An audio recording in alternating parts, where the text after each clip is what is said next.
This video is a read aloud of People of the Great Basin. Questions that we'll be thinking about while we read are: how is the climate different on the east side of the Cascade Mountains from the west side? Tell how the Paiute homes were different from those of the coast Indians. What foods were the most important to the Paiute? Tell about uses the Paiute had for sagebrush. How did the Paiute people move from place to place?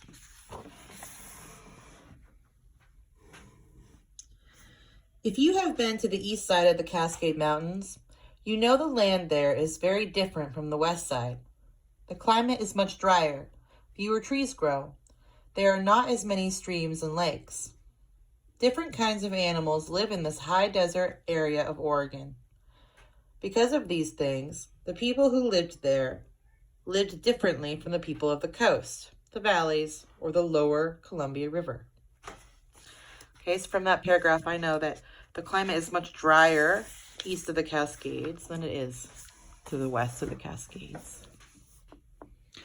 The Great Basin is a large area of the western United States. It is a rugged land, most of it covered with sagebrush, with a few juniper trees.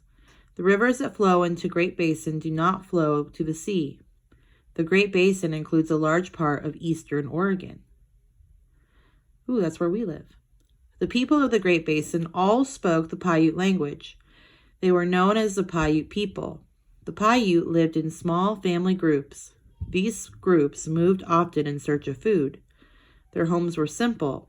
They were built quickly from the materials found nearby and were left behind when the family moved on. Most of the food the Paiute ate came from plants. When a plant came into season, they moved to the best area to gather the food.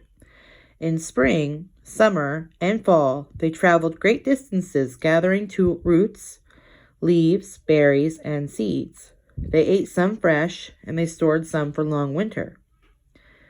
There were few rivers, and they didn't have horses. Wherever they went, they walked. So that's how they traveled.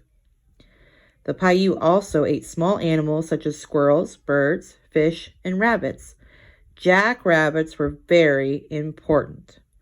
Families got together to have rabbit drives, where they caught hundreds of jackrabbits in nets. The skins of rabbits were saved to make winter blankets. Sometimes they hunted deer and antelope. The Paiute also ate lizards and insects such as grasshoppers.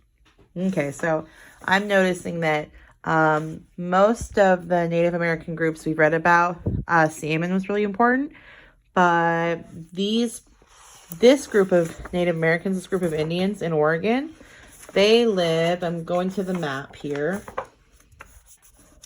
but they lived here in the Great Basin.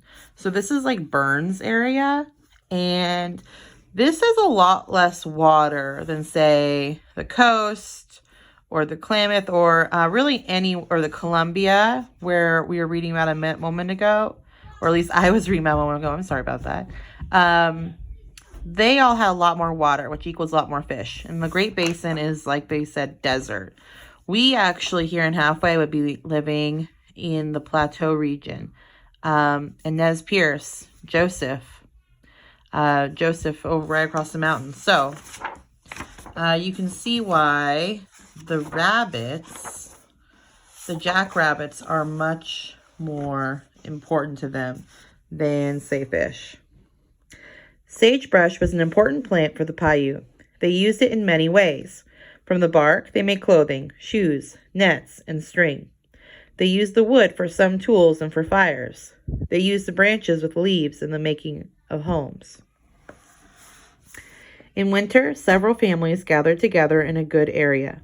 They used food they had stored. The men hunted for what little they could find, and the women worked on baskets and clothing. During the long winter nights, the people would come together, and the old people told legends to the young. Winters in the Great Basin were very cold, or are very cold. Life was hard for the Paiute.